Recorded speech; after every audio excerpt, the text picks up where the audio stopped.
What's up, Ham Radio? Kilo Echo 8, Papa Zulu November here, the Ham Radio Adventure Guy. And we got a great show for you tonight. I was in a live stream, I don't even remember which one, not too long ago. And one of our viewers here was talking about how they would love to have have a regular Elmer, but there was nobody close to him. And I was like, well, you got YouTube. YouTube is full of Elmers. And he was like, well, I'd like to see him operate and see him do this and see him do that. So I brought somebody who's really, really good at using the radio, using the filters, using the preamps and stuff like that. And it's going to be a really good show. But first, if you haven't subscribed yet, make sure and get down there and subscribe. Click the notification bell.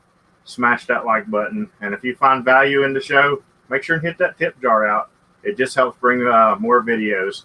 So let's go ahead and we're going to bring out Doug, N4HNH. How we doing, Doug? Good. Hello, everyone.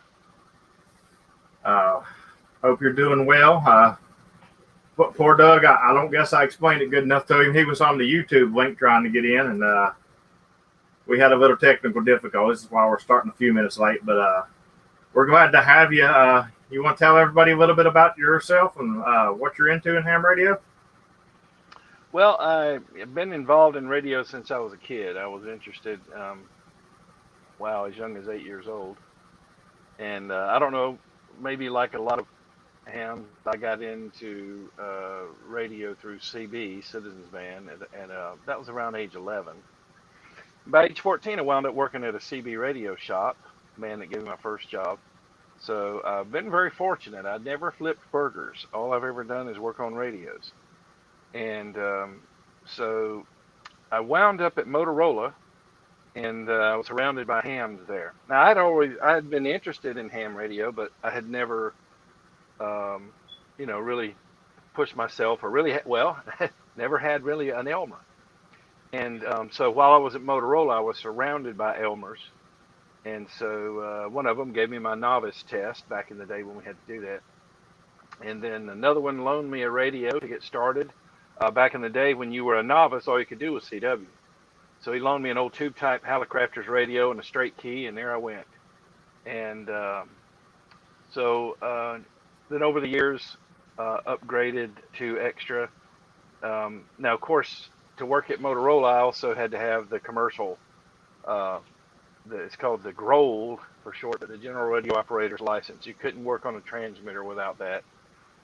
So just been involved in radio all my life. I did get into some another profession, which paid better. So ham radio kind of kept me in radio because my interest in radio was maintained through amateur radio. And then, 4 or 5 years ago, my daughter said, hey, your grandson's getting old enough, you ought to get into radio, so you ought to start showing him that stuff. So I was not using it that often then, but I got back into it. And I'll be honest with you, let me say one word of encouragement to whoever might be watching who may think that they don't have a great radio. Maybe they think that they paid for a radio, on a budget, and, wow, what can you do with a radio on a budget? Well, I want to encourage you. I've got them sitting over here. I won't go get them out, but I've still got the very first radio I bought in 1991 for myself. Now, I got licensed in 82, but I had loaners. The first one I ever bought for myself was in 1991. It was a Yaesu FT890. Still a great radio, still works great today. One of the best receivers ever. And but even up until 2019, I was using a 20-year-old radio called an FT920. I had a lot of fun with amateur radio. I've never owned a tower, never owned a beam. Everything I do is with wire antennas. I do have one vertical, but I seldom use it. I mostly use wire antennas. So I'm just here to tell you that if you maximize your radio, whatever radio you have, learn your way around all the features of it. And with simple wire antennas, I've worked the world. And now, in 2019, I spoiled myself and purchased a Yaesu FTDX 5000 MP, my favorite radio of all time. It has become. And then this year, I got an FTDX 10 mainly for just to be able to shoot a series and show folks how to use that radio. So that'll probably be the radio that I'll use tonight as a demo. But I just want to encourage you. You don't have to spend a whole lot of money to have fun in amateur radio. I have a $700. Actually, I got it for $569 when it was on sale. Yaesu FT 891. I've had a whole lot of fun with that radio. And as far as where my interests are, where I focus on in amateur radio, I'm involved in something called SOTA, Summits on the Air. And so my FT 891, the reason I have that is, a less than $600 radio, puts out 100 watts, and I hike up a mountaintop with it.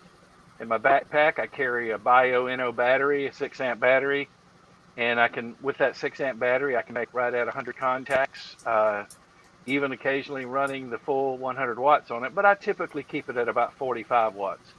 When you're up on a mountaintop, you've already got a little bit of an advantage. And so that's my main interest. Now I love CW as well. The FT 891 is probably, no doubt it is a better CW radio even than it is a sideband. But I also have a light loadout I do, which is an LNR Precision MTR 4B. It only puts out between 4 and 5 watts. But if any of you out there watching this are into CW at all, you already know what I'm about to say. But it takes about 45 watts of sideband to equal 5 watts of CW. So you could go out there and hike a mountaintop, throw a wire up antenna just even 6 or 7 feet in the air, and work the world with 5 watts on CW. So that's where my passion lies. And that leads me into why I focus so much on the receiver of a radio when I'm evaluating radios to purchase. It took me a long time to decide on a new radio. As a matter of fact, it took, 20 years between the time I had the FT920 and the time I bought the 5000. And that's because I chase SOTA stations too. So they're always down in the weeds. They're down in the noise floor. They're running 5 watts. They're Washington State, Oregon, California, Colorado. I challenge myself to chase those SOTA stations and give them contacts. It's a little bit of if you know anything about it, there's a points system.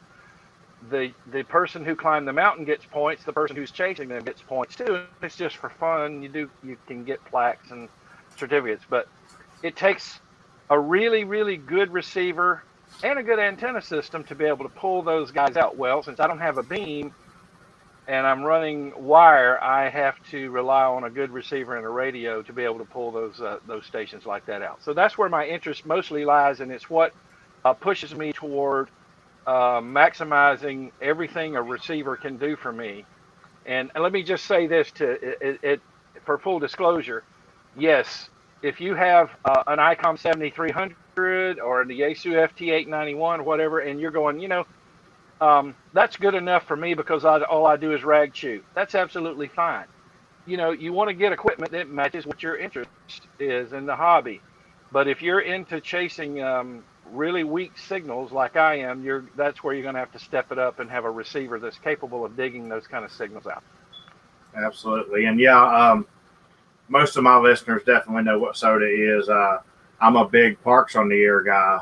I do a lot of reporting on Parks on the Air, and I have actually not too long ago did my first SOTA. So they are familiar. Awesome. They are familiar, and it's a big difference, man. Packing all that stuff up to the summit. Yeah. Well, when I got started, I got to tell you, the guy who got me into SOTA, we all need an Elmer.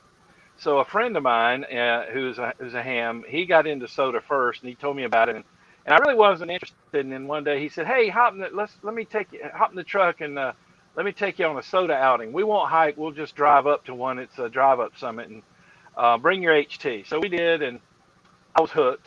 Literally, that was it. I'm like, okay, I'm all about this. And I mean, that was just using an HT and a handheld Yagi that he had made using tape measures, called a tape measure beam. Right. And so the rest is history. I got really, really interested in that.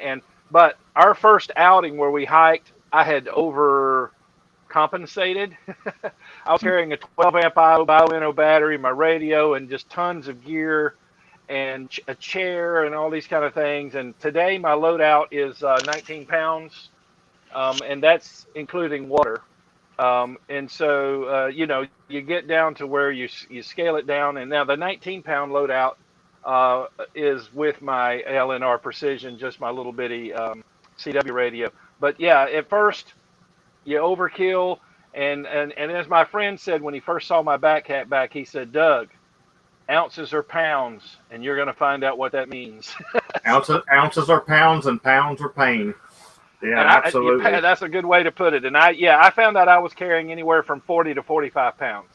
I did the same thing when I made my mistake, and it was way too much, and it was a hot day, and it was about a 4.5 mile hike, and it was steep stuff. And let me tell you, when I got to the summit, I was dead. But it was a lot of fun. Hats off to you for that, because 4.5 miles, that's quite a hike. Yeah, it was horrible. But yeah, I'm kind of the same way. It just took one time for me with Parks on the Air. I got my technician's license to honor my dad when he passed away, because he was an operator and he always wanted me to get it. And I started playing around on that. And then I hooked up his old HF radio, and we're just listening. And I come across a Parks on the Air station. And, I couldn't call out to him. I didn't have a general. So every day I started going and looking at this app and, just going and listening to them. And I'm like, I got to do this. So I go get my general, and I start hunting for about a month. And I was like, I got to activate. And after I activated, it was over. I mean, oh yeah, POTA's great too. I chase POTA stations as well. They're a little less of a challenge, only because they can run power and they can use their vehicle. In SOTA, we can't even be touching our vehicle. You can't have anything connected to your vehicle whatsoever. In fact, the rule of thumb is you need to be 50 feet away from it, even if it's a drive up summit. You just got to be away from your vehicle. So. Well, I haven't been lucky enough to find a drive up summit here in West Virginia, but they are there. There is if you're not familiar with it, there's a Facebook group called Southern Appalachian SOTA and Expeditions, and then there's a MeWe group for those who might have left Facebook and for an alternative. There's a MeWe group called SOTA and Expeditions, and then there's one specific to the southeast called W4. SOTA and Expeditions, SOTA SOTA. And what you can do is go on there, and there's a lot of information sharing, and you can say, hey, who can tell me some drive-up summits in West Virginia? And they can hook you up. Right. Now, I know I've seen Bo on his YouTube channel. He did a drive-up in West Virginia, so that's a little further north. But I have been getting a lot of questions from people over the past week, and we'll run through them. I'll ask you what they wanted to know about, and you can explain it a little bit, and then maybe show it on your radio. And then if we get time, we'll take questions from the chat. The first question was, when to use the preamp and when not to use the preamp? Okay, well, that's an excellent place to start. Let me preface this a little bit and give you a little background. Radios, of course, in their infancy, they were very primitive, and we really didn't even have preamps, so to speak. But here's a general rule: on 40 meters and below, so 7 megahertz and down, you really don't need a preamp. The radio I've got sitting in front of me right now, well, both of them, they have an amp 1 and an amp 2, and but even below 7 megahertz and below, you usually won't even need amp 1, except if you're doing CW. And the reason for that is, and I can illustrate that if there's anybody watching that wants to see a CW example, but what happens with CW is you narrow your filtering down so much that you've pretty much blocked out the noise. But when you're doing that, you also will you'll knock down a little bit of sensitivity, and you can make up for that with the preamp. But yes, in general, in fact, not only do I usually not use a preamp on 7 megahertz or less, I usually kick in some attenuation, at least 6 dB. This radio can either do 6, 12, or 18 decibels. And the lower in frequency I go, I will kick in even more. So, for example, on 160 meters, which is, just going to be a noisy band. I shot a video about this on my channel explaining where the noise comes from, the background noise. But, to give you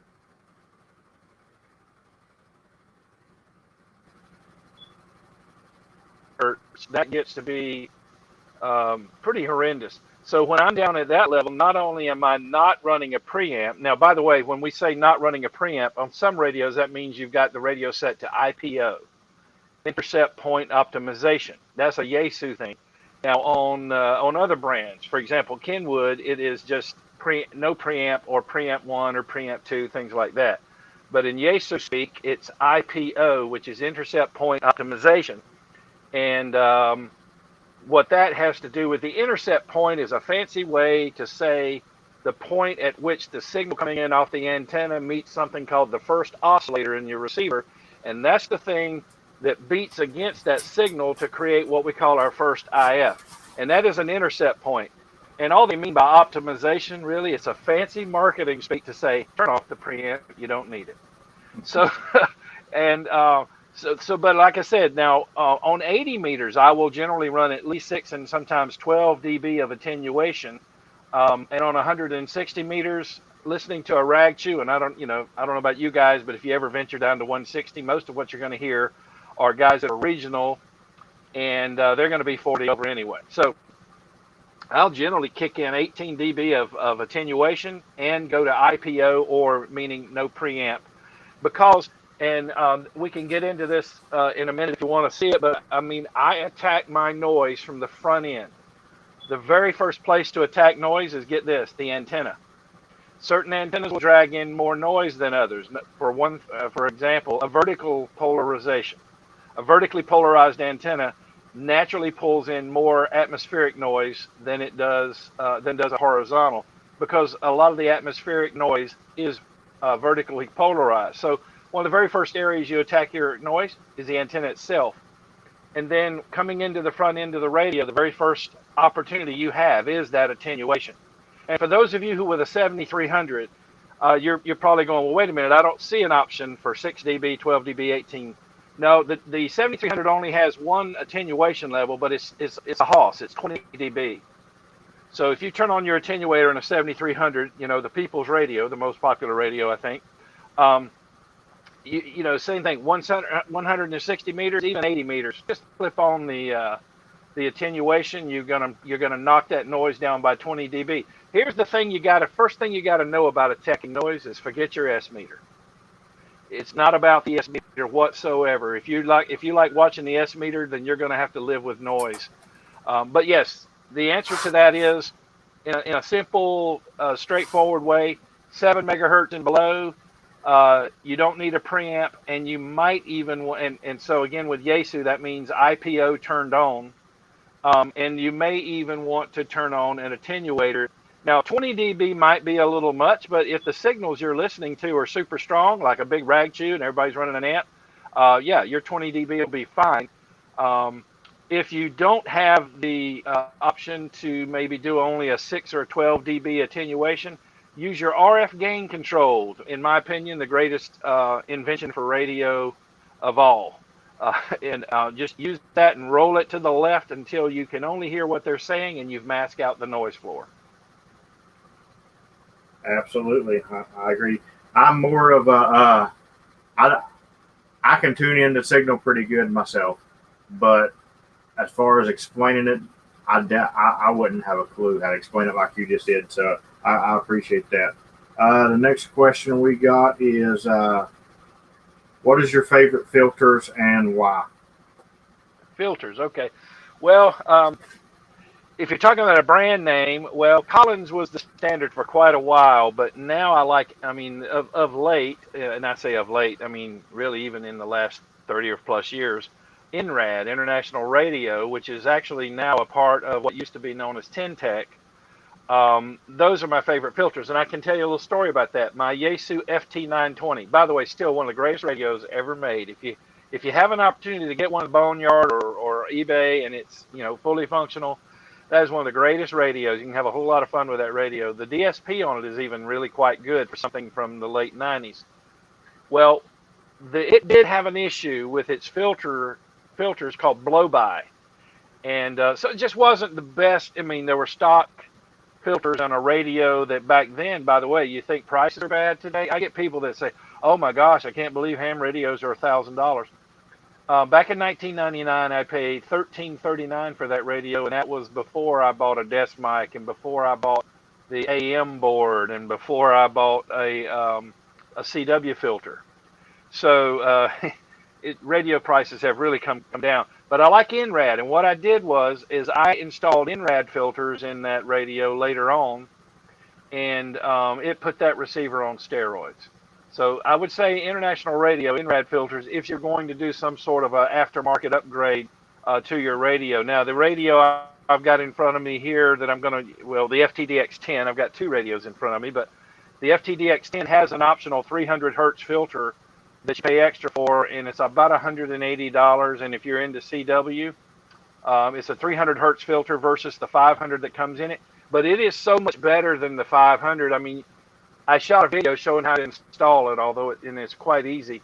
But even when you compare that filter to the one that comes in the radio, the 500, it's clear that even that the aftermarket filter is not just better because it's a 300 hertz filter, it's a higher quality filter as well. And so, the stock filters are not bad. And in the modern radios that have the DSP in them, the physical filter, now when we're talking about filters, I'm talking about the physical, something called a roofing filter, is still an important link in that chain. Some modern radios, SDRs, won't have a physical roofing filter. It's all done digitally. The 7300 is one like that. And so having a physical, literally crystal-based roofing filter before the DSP helps clear a lot of the clutter. And here's the deal. The more you can take care of the noise before you ever try to deal with it in DSP, the better quality of the signal, the audio you're going to be able to get. So yes, favorite filters, NRAD, Collins would be second. Awesome. All right. Next we got.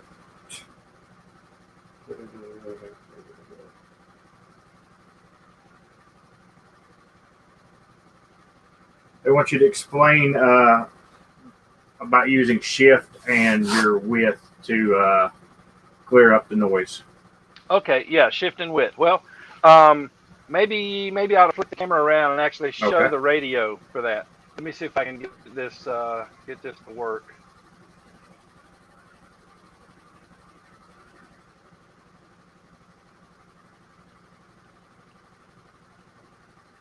Doing this backwards, so I'm a little disoriented. So there is, by the way, there's the FTDX 5000 sitting there. Looks sort of antique when you compare it to the new kid, but let me tell you, that guy there is a boss, especially on sideband. I'm going to tell you that the FTDX10 is quite a boss on CW, although the 5000 hangs in there pretty well with it. I'm going to go ahead and scroll up to the big monitor there. Is that coming through clear? Yes.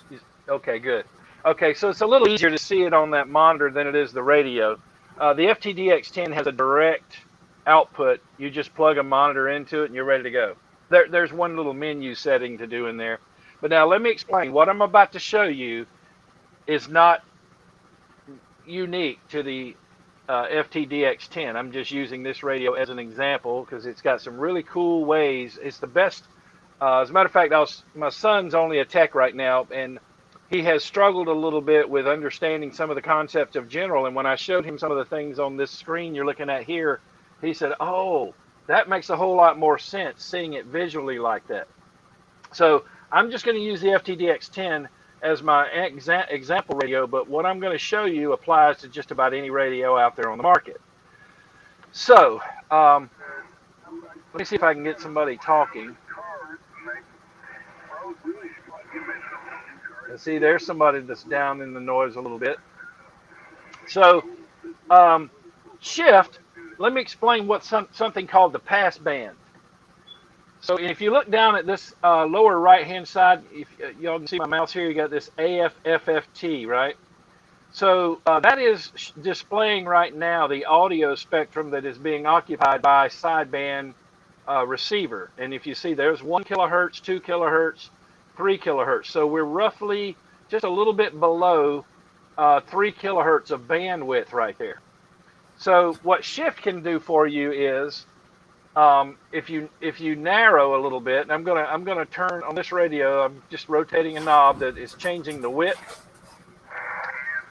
The default is, let me show you. The default is 3,000, and you can see the graphic up there showing you narrowing down. See that?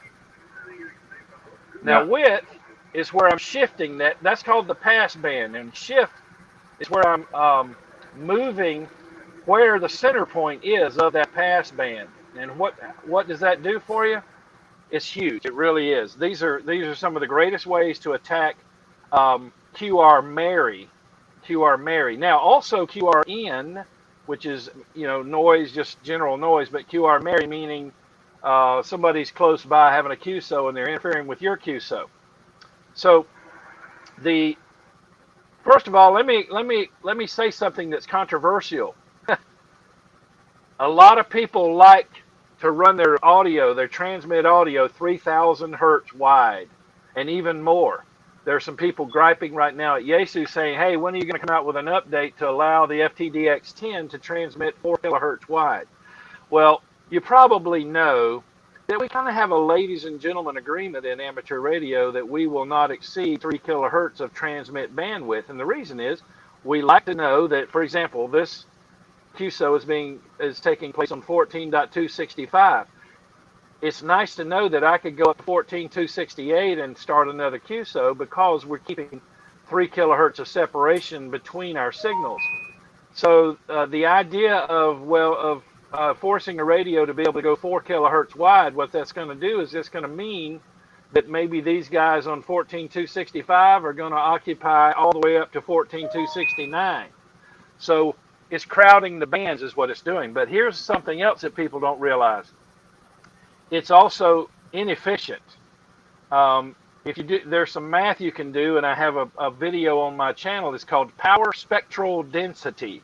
If you want to just Google that term, power spectral density, and what it means is basically this: the more narrow you transmit your voice, the more watts per hertz are being transmitted. So a prime example of that, you ever notice how DXers pinch up their voice?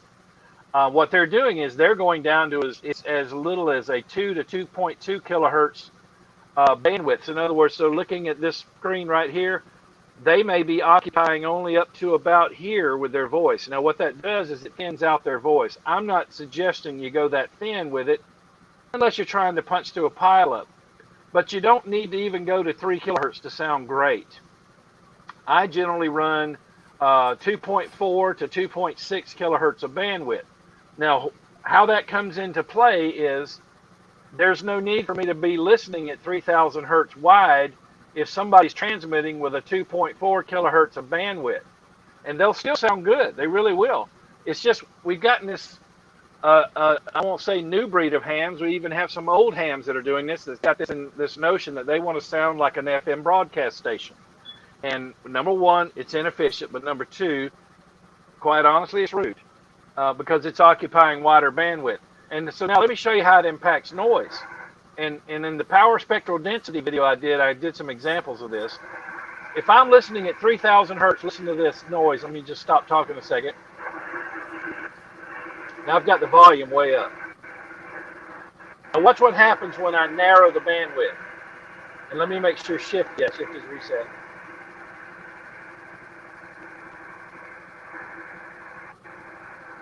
Even down to 2,400 hertz. Now, I was mentioning that NRAD filter earlier that I put in my FT920. I actually put a 2.1 kilohertz NRAD filter.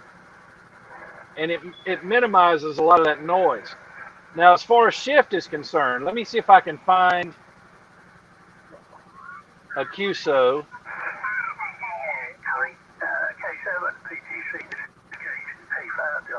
Okay, so we're listening to him right now at 2.1 kilohertz wide. There's 3,000. Now I don't know if this is translating over the phone mic or not, but that's kind of mushy sounding. So going down to 2,400 hertz clears that up a bit. It's also again knocking some of that noise out. The narrower the more narrow, I guess I should say, the more narrow that you can listen, the less noise you got to deal with. Now I'm gonna go ahead and park it at about 2400, which is, and to be honest with you, this radio has a nice happy medium. I really like that 2250. It's a good happy medium between 2100 and 2400. Now I'm gonna intentionally move off from them.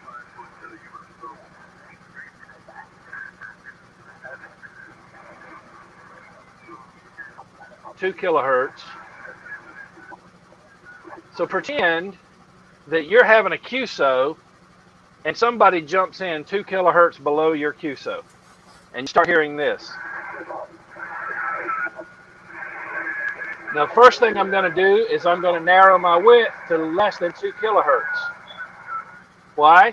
Because now what I'm doing is I'm digitally, using my DSP, I'm digitally telling my receiver, hey, you know what? I don't want to hear 2 kilohertz away because I got somebody that's 2 kilohertz away talking. Now, that's not going to knock it all out. There's always, none of these filters are a brick wall. They kind of give you a little bit of an illustration of that. If you look at this graphic up here where I'm pointing with my mouse, it trails off a little bit, okay? So maybe I need to even go down to 1800. Now, still, I'm hearing that honky sound. So here's the rule of thumb if you want to jot this down. This is what I tell everybody. How to work your shift control. If the sound is a low-pitch honky sound, go plus. Go plus with your shift. So see, I'm minimizing that interference from them, and I can still have my QSO. Now you may even go as much as 200. I've gone as much as 280, 300. It's gonna, now the person you're talking to, just, it's not a perfect world. Whoever you're talking to, it's gonna thin their voice out. But it's a matter of, can you hear them or not? But see, this is the alternative. This is what it would sound like, and I'm trying to have a QSO. This is what it would sound like if I have the radio set at its default width of 3000. So just, now I could do shift, but shift is not enough alone. See? Now I'm going to do width and narrow down.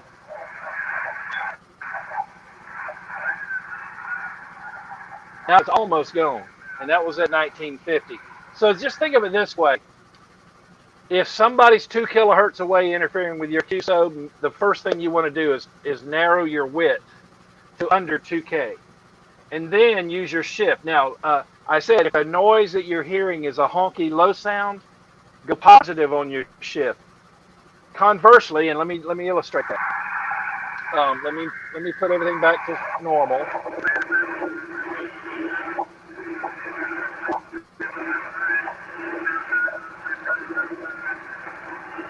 And I'm going to go 2 kilohertz below their QSO. Now you hear that? Let me turn it down a little bit. You hear that high metallic sound now. Now, by the way, I need to make sure you don't get confused on this. We're on upper sideband here. On lower sideband, it reverses. Okay. So right now, when I'm 2 kilohertz below, when they're, think of it this way, they're interfering with me. They're 2 kilohertz above me. Now the sound is metallic, high-pitched sound. If I'm on lower sideband, this would be the low honky sound, and it would be the reverse. So the high metallic sound would mean that they are below me. So just remember that. But you know what? You don't have to remember that, because here's the rule of thumb. All you got to do is if you hear a high metallic sound, you turn your shift to the left. If you hear a low honky sound, you turn your shift to the right. Now, I've turned it to the left, but I haven't narrowed yet. So here we go.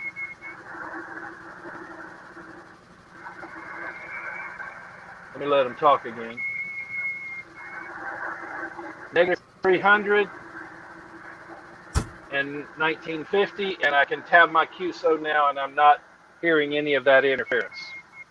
Well, there's a little bit of it. Now, see, that's a stronger station probably.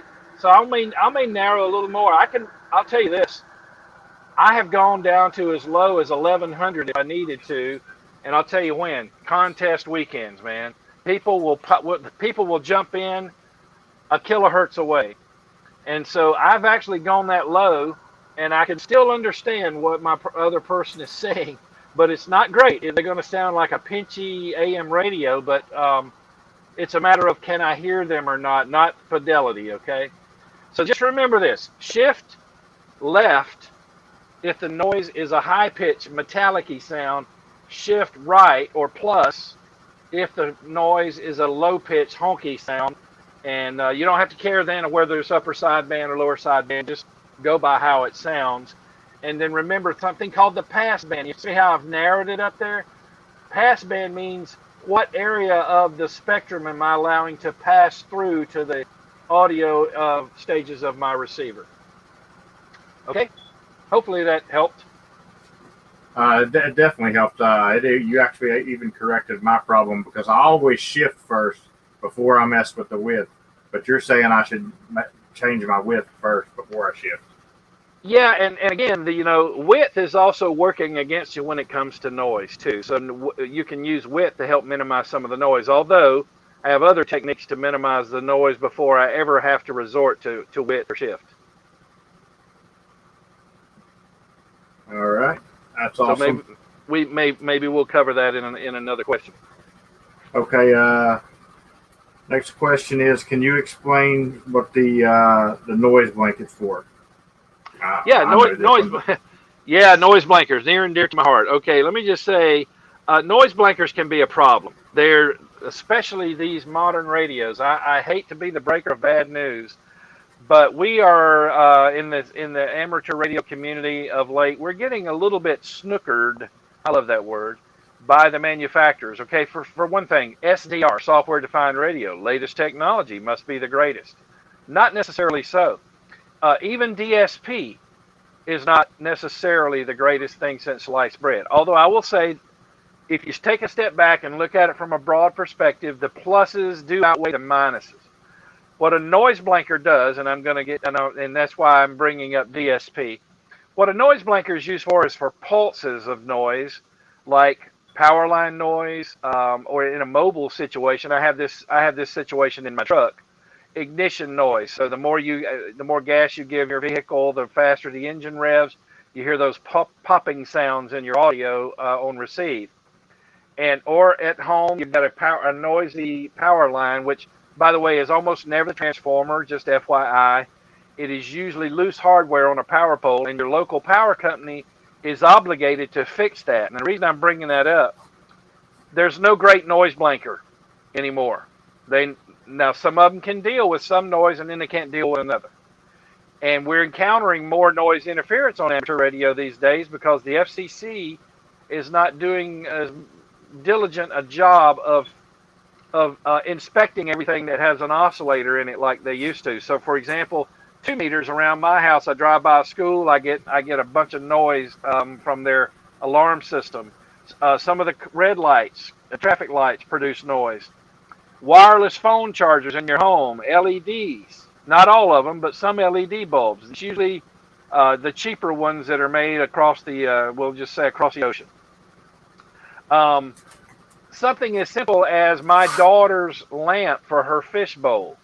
A noise blanker can't deal with every bit of that. And what it really can't deal with is noise that is what we consider broad in nature. For example, that fish bowl with the wall warts, what's doing it, the little wall wart power supply. Wall warts are nasty. If you've got noise in your radio, one of the best ways to figure out what's causing it, number one, before you go blaming anybody else, make sure it's not coming from your own house. And one way you can do that, it's a little drastic, but you turn off your main breaker to your house and you run your radio on battery. Did the noise go away? It's something in your house. Flip the main breaker back on, and then one by one, cycle circuit breakers until the noise goes away, and you know then which room it's in. And I had that exact situation, and it wound up being a wireless phone charger that you lay your phone on at night to charge it without having to plug it in. And it was creating noise that was so bad it was even interfering with 2 meters. So a noise blanker mostly works by locking on to a pulse of noises, a pulse string, and what it does, and let me back up a little bit. Older radios had a better noise blanker. Now, some better than others, but for example, my Yaesu FT890 has the best noise blanker of any radio I've ever touched, and I've touched a lot. What that did, and it wasn't digital. Back in that day, it was an analog circuit. Well, what it did was it would detect those pulses of noise from my motor in my truck. And then what it does is it's got some circuitry in there that tracks the timing on that noise and then throws that noise out of phase. It's, that may be, that may confuse somebody listening to that. But what I'm saying is, it takes that noise. If you put some noise out of phase, then it essentially it nulls it out.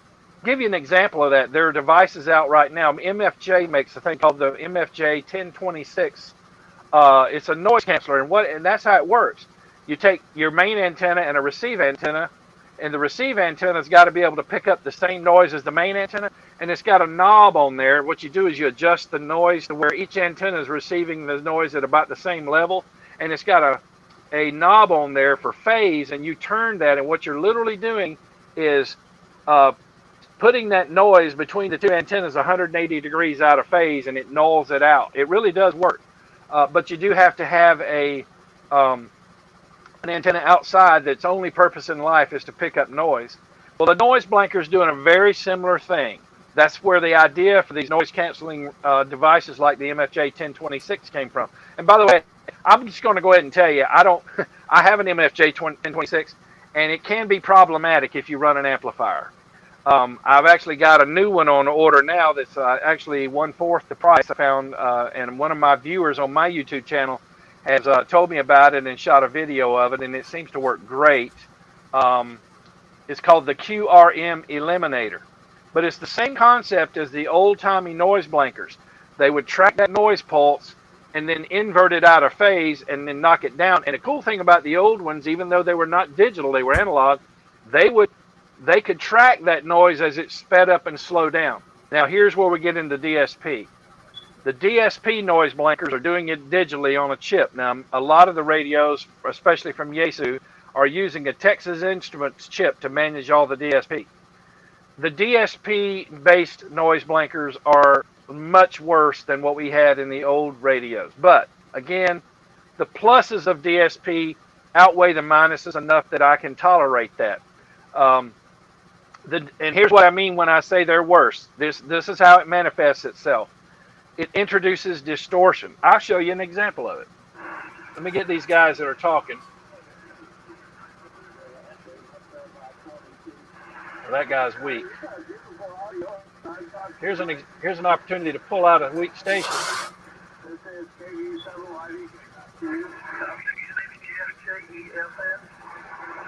Now what I did just then there is I kicked in digital noise reduction, and on this FTDX10, it's the best in the business. Okay, now watch what happens when I turn on the noise blanker. Now I don't have any pulse noise going on, but I want to show you what happens. If you've got really bad noise and you set your noise blanker very high to knock it down,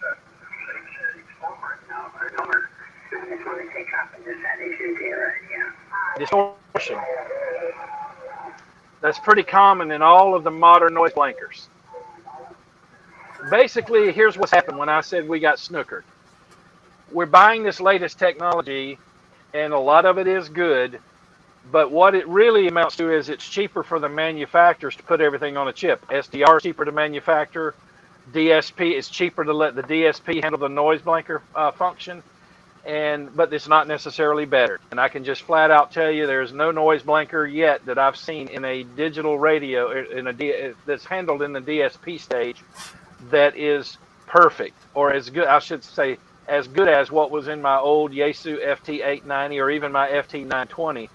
So the modern noise blankers are not the best. Now, if noise is not terrible, if you can get away with a level of 3 or maybe 4 or 5, and again, that varies from radio to radio, then, yeah, it may be able to knock enough of the noise down that you can enjoy the QSO and not introduce distortion. But if the noise is really bad and you got to run that thing way up to try to knock it out, it's going to introduce distortion that we did not have with the radios of old. But again, the pluses of DSP do outweigh the minuses of DSP. So here's my rule of thumb on noise blankers.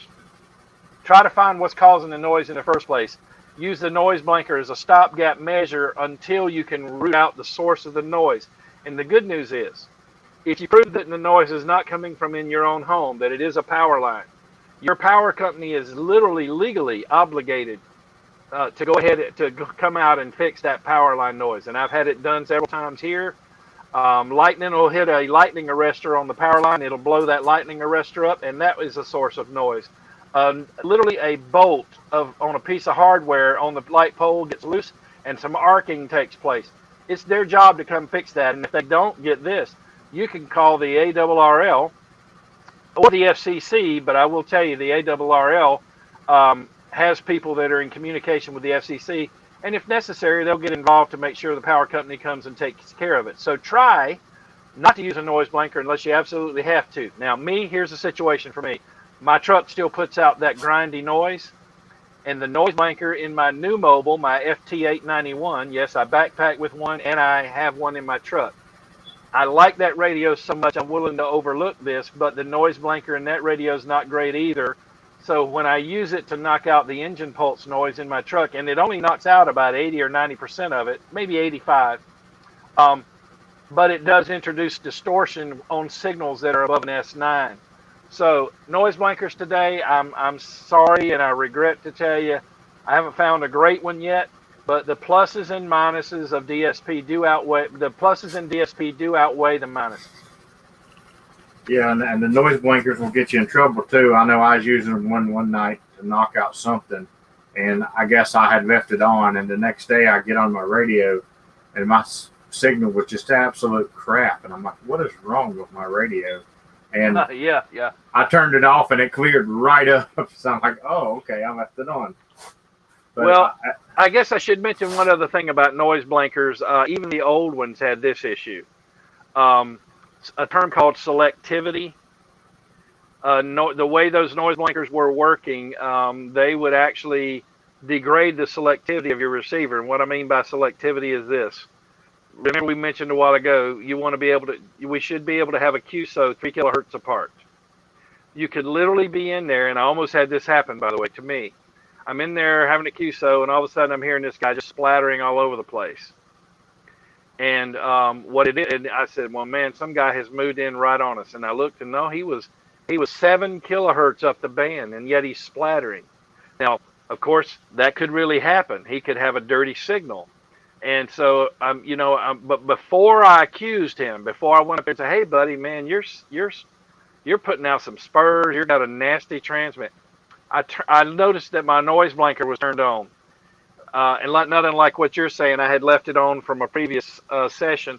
I turned my noise blanker off, and he was no longer splattering. So it wasn't his fault. It was my noise blanker. So even older noise blankers, put it this way, no noise blanker is perfect. It's a stopgap measure until you can find the source of the noise. And in that case, in the older noise blankers, while they did a great job of knocking out the noise, they would degrade the selectivity, meaning your receiver is no longer just selecting that 3 kilohertz bandwidth like we see up here on the screen, this bandwidth. The receiver was now listening even beyond 3,000 hertz because of the noise blanker itself. Plasma Storm 73 asked, do they make external noise blinkers?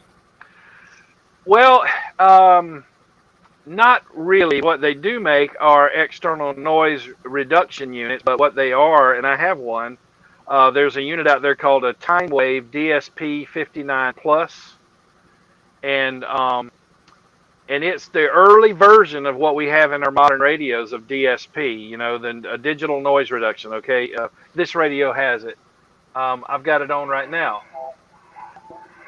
Let me find that QSO again.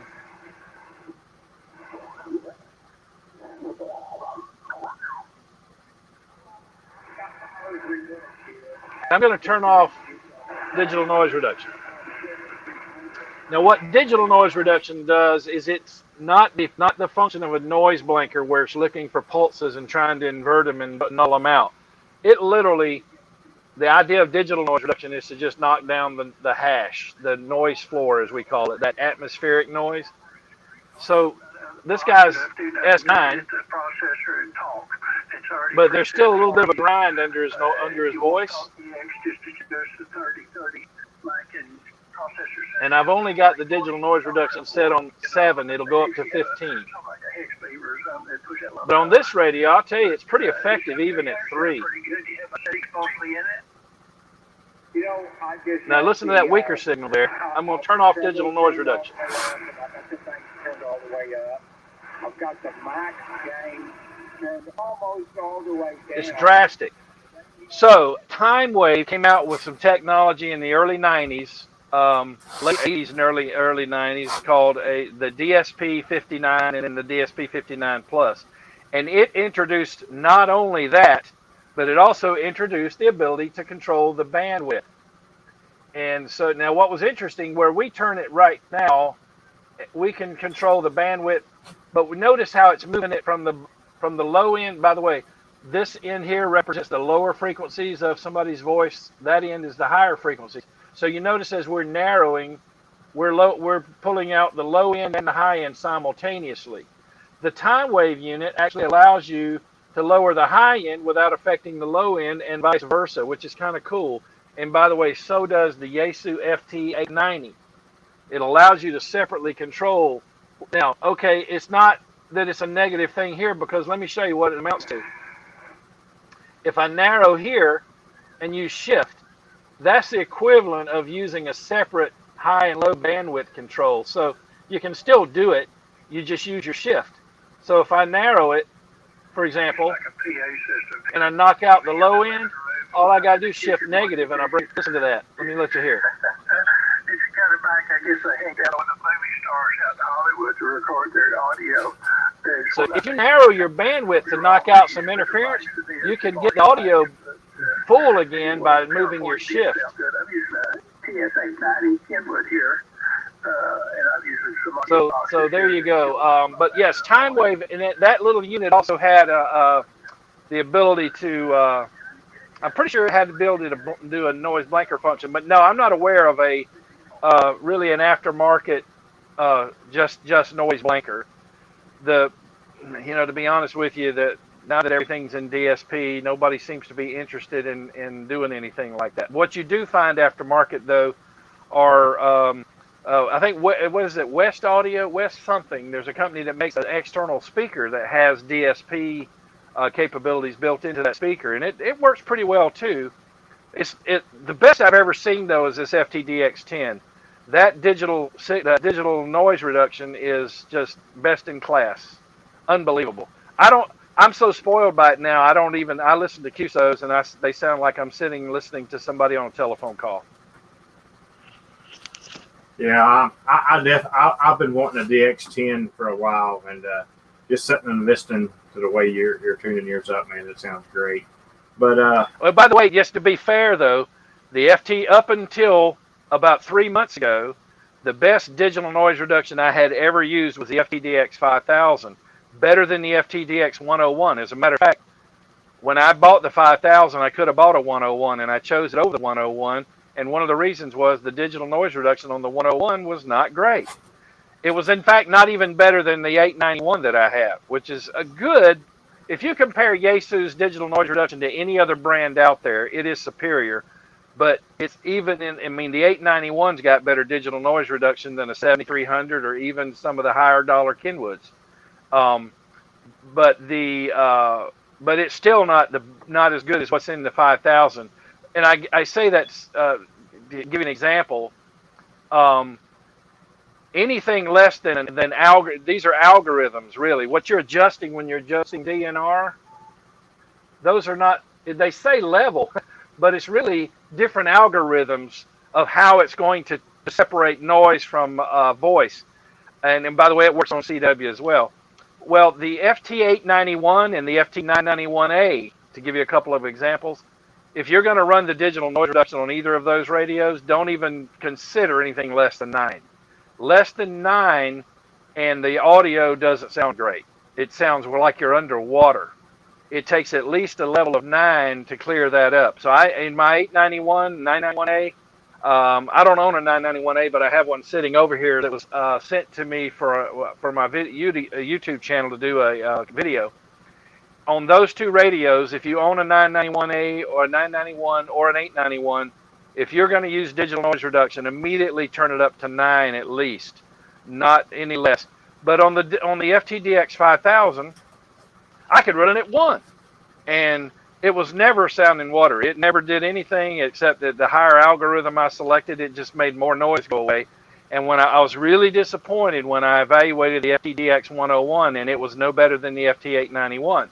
So, good news is the FTDX 10 got some upgrades in its firmware. By the way, in case you don't know, the FTDX 10 is not exactly, but essentially half of an FTDX 101. It's a single receiver. And there's a couple other features it doesn't have. It doesn't have something called VC tune, which is a variable pre-selector. That's another way to attack noise. We can talk about that if there's time. But the FTDX 5000 has that built in, and the FTDX 101D has it built in on receiver A. The FTDX 101MP has it on both receivers. The DX10 doesn't have that ability. But let me just say, it's still the second best receiver in the world, beat only by its big brother, the FTDX 101. Now, you might look at Sherwood's list and say, well, wait a minute, Doug. Sherwood's got the the Flex 6700 listed as number 2. Read those the little ABs and stuff, the little footnotes. Go down there and read those, and Sherwood lets you know that only the radio they sent him to test was able to yield a 108 decibel reciprocal mixing dynamic range, which is probably the most important reading that you want to evaluate a receiver by. And when he went out and tested the production models from Flex, none of them go above 99. Well, the FTDX 10 is a 107. The FTDX 101 is 110. That's big time. So the Flex that's listed as number 2, if you read the fine print, it's really number 3. I'm sorry, it's not even number 3. It's way down the list. It's down around maybe 11 or 12. So when they came out with the FTDX 10, they had done some upgrades in the firmware because it shares very similar technology to the 101. And I noticed immediately, I'm like, wait a minute. This digital noise reduction is as good as what's in the 5000. What's different? And by the way, they actually do use 2 different DSP chips from Texas Instruments. The one in the 5000 and the one in the FTDX 10 and the FTDX 101 are, they're different models chips. The 101 and the 10 have the same chip. The 5000 has a different chip. So I thought, well, man, what is going on here? And my friend Joel, who has an FTDX 101 MP, his digital noise reduction was no better than the FT891, but Yaesu, after they released the FTDX 10, put out an update for the 101s, and their digital noise reduction is now equal to the one I just showed you here. It's one of the biggest features on a radio today. And I'm just going to level with you, and if you're a Kenwood fan, I'm going to offend you, especially if you own a TS 590SG. I wanted one really bad when I was picking a new radio, and the digital noise reduction on the TS590SG is so bad it's an embarrassment. So, well, sorry to say that, but I'll tell you what. I recently had to send my 991A back to Yaesu. There was a power surge in one of the parks, and I was using park power, and it messed up the finals, and they repaired it, but they also hooked it up, and the receive on that thing is way better than it was new. And like the digital noise reduction, it went up to 10 before. Now it goes up to 15. So I mean, they hooked it up for sure. So Yaesu does have got good service as well. Yeah, they tend to. I heard a story. Which, by the way, let me just tell you guys. I maybe shouldn't say this. I've said it on my channel. I hate to like Yaesu. I'm just going to lay that out there.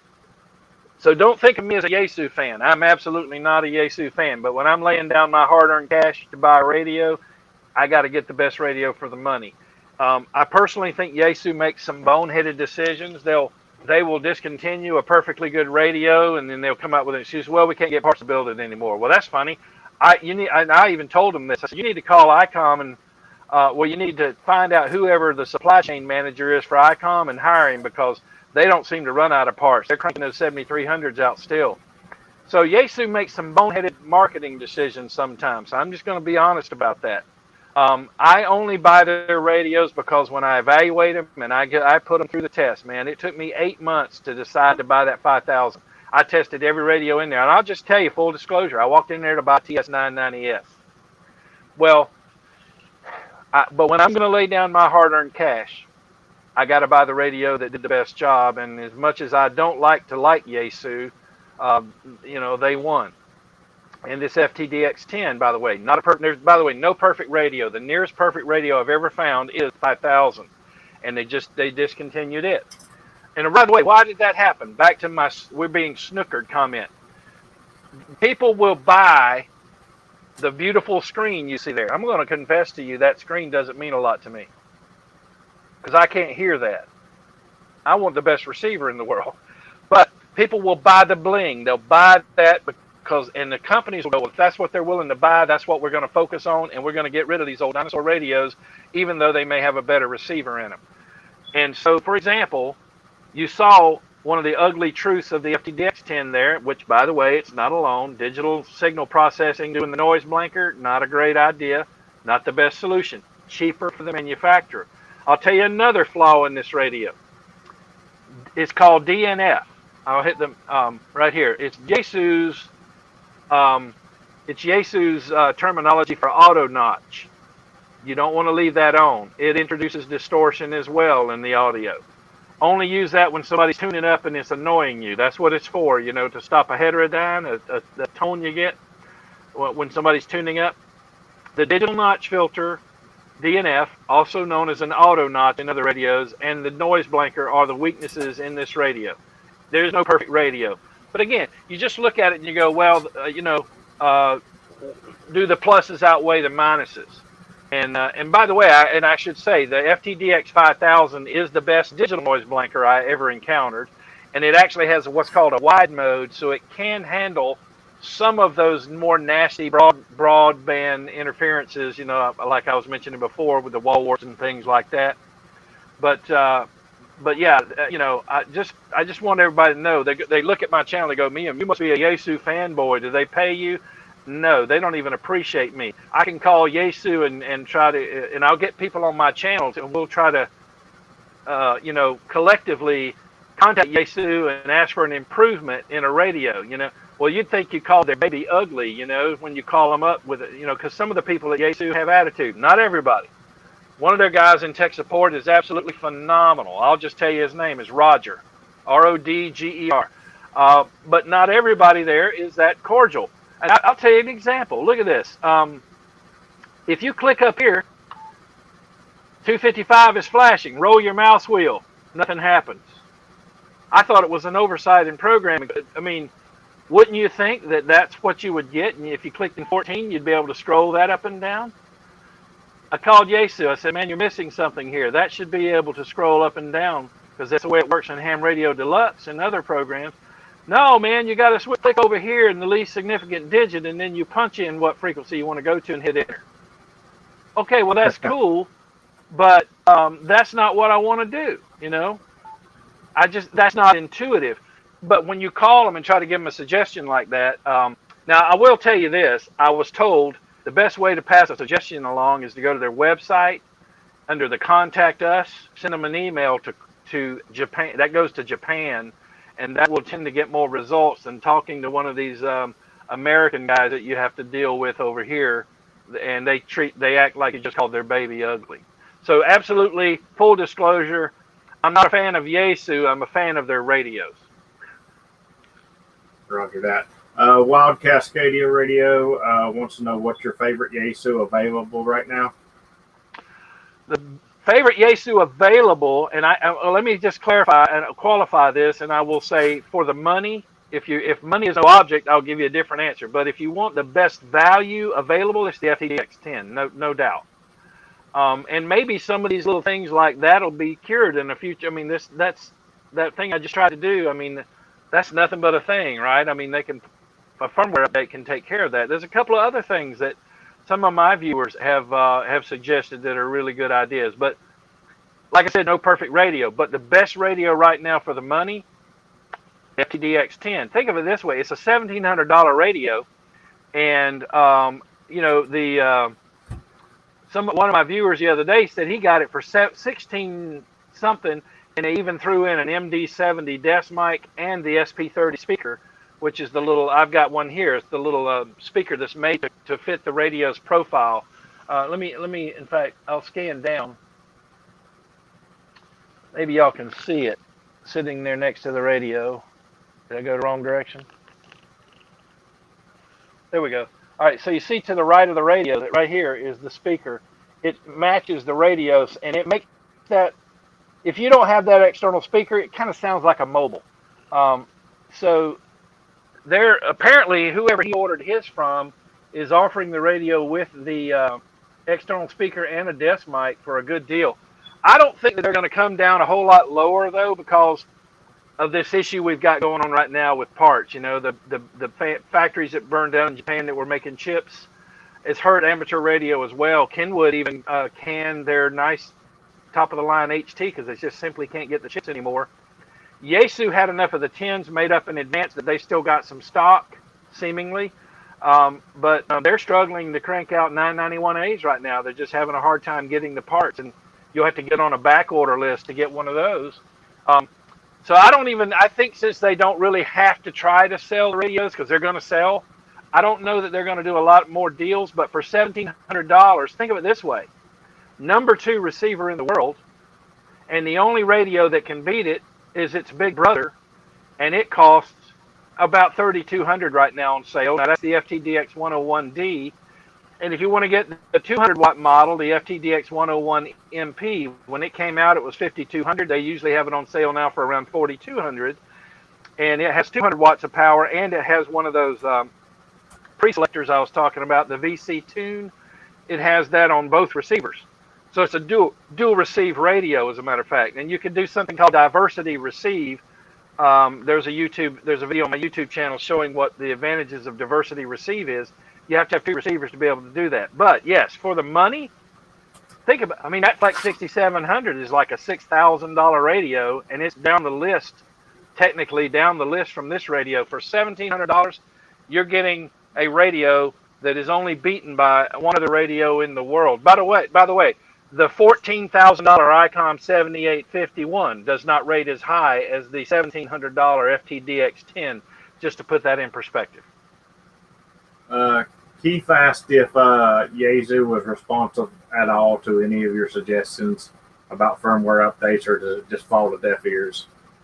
Well, yeah, so I did get some, I'll pass this along to Japan kind of comments. Let me tell y'all a little technique I use. I probably shouldn't spread this around. I use this for everything in life.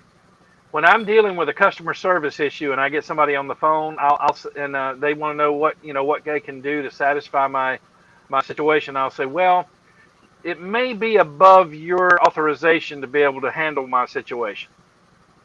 I told a guy the other day. I was more blunt. I said it's probably above your pay grade.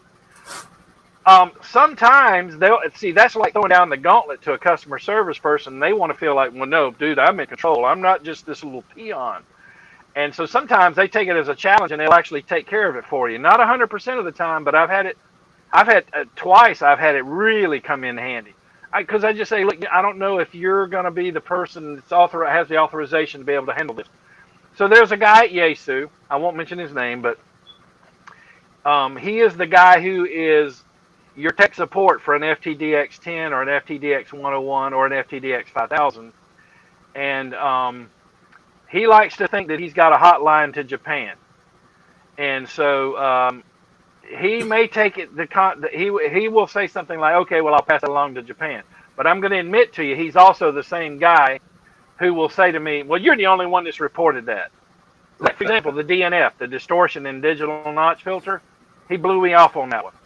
We're going to need a concerted effort of a lot of customers, or for that matter, anybody, writing Yaesu, go around him, go to the yaesu.com, the contact us link, and send it directly to them. Say, hey, your digital notch filter causes distortion in receive audio, especially on strong signals. That's the case. And because on him, it fell on deaf ears. But when I suggested this about the scrolling, he said, well, I'll pass that along to Japan. So to answer your question, not completely deaf ears, but how do I even know he passed it along to Japan? The best way Right. to do it is to go to the website and just send Japan the contact us link, and it goes directly to Japan. And by the way, let me tell you who told me that. John Krut, the marketing manager for Yaesu USA. He said, Doug, you can tell me I don't have a lot of pull. Send it directly to Japan. All right, we'll take a couple more questions here real quick, and we'll wrap this up. Do you have any experience with the FT3000? Only that I evaluated it before I made a decision to buy the FTDX 5000, and I will tell you that is a fine radio. It's a lot of the similar architecture of the 5000. To be honest with you. By the way, the 991A's the front end of the receiver, they borrowed some of the technology from the 5000. So that's why even these radios that are down in the $1,100-$1,200 range, and of course the 3000s, the least I ever saw 3000 for was a Christmas sale one time about 5 years ago, and it was $1,379.95.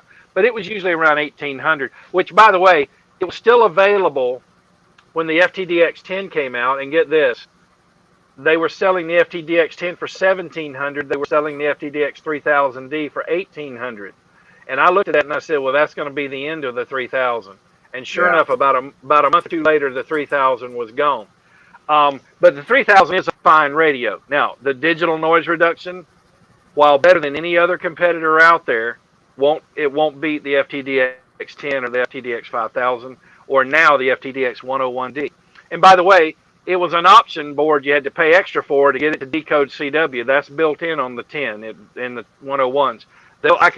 I have shown it on a video on my channel where I actually send and receive CW without touching anything but my mouse.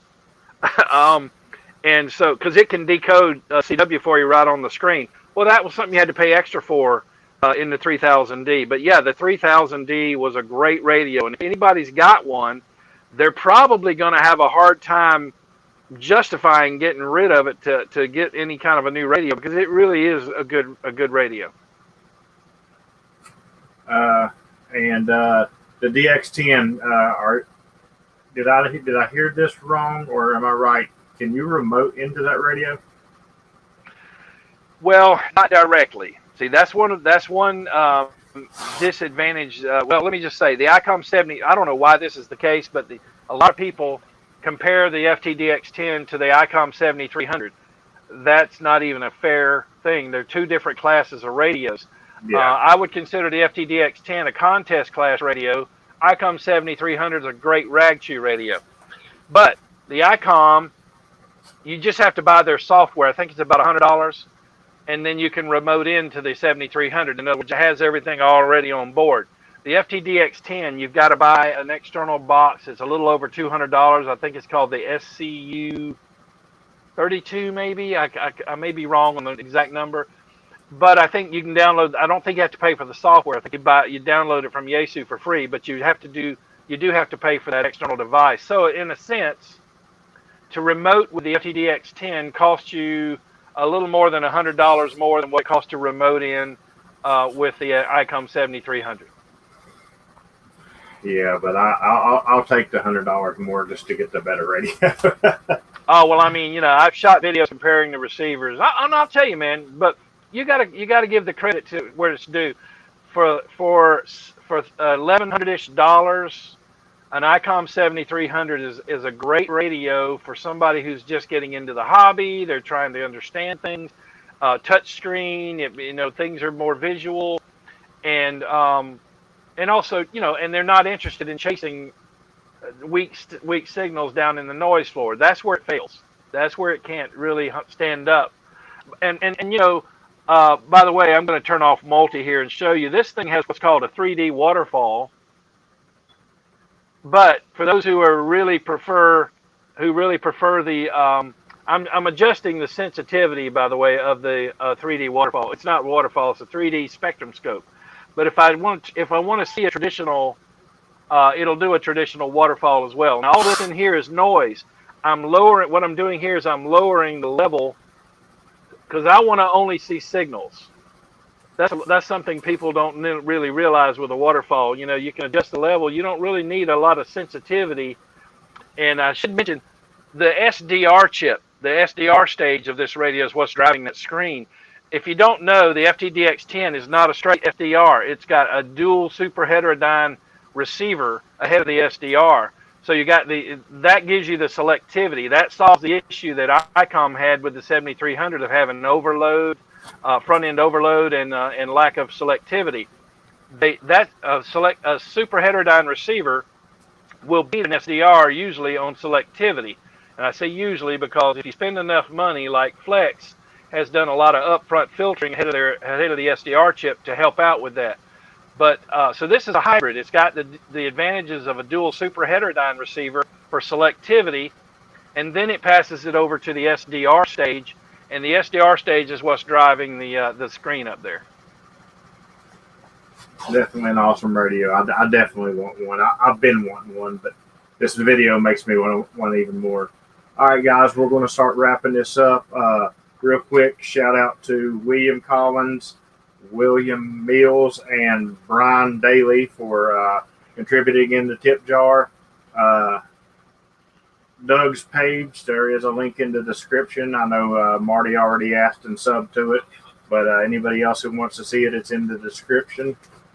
And we're definitely going to have him back if he'll come back, because I know I learned a lot, and I know you guys did too. I want to add him to my ham alert. That way I can chase him a little bit on soda as well.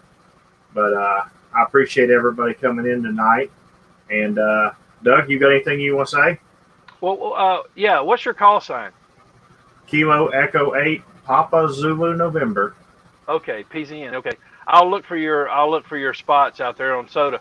Well, I guess I'll say one other thing, just so we don't leave a gap here as far as noise. Just remember this: the best advice I can give you, and Yasu helped us out with this display up here.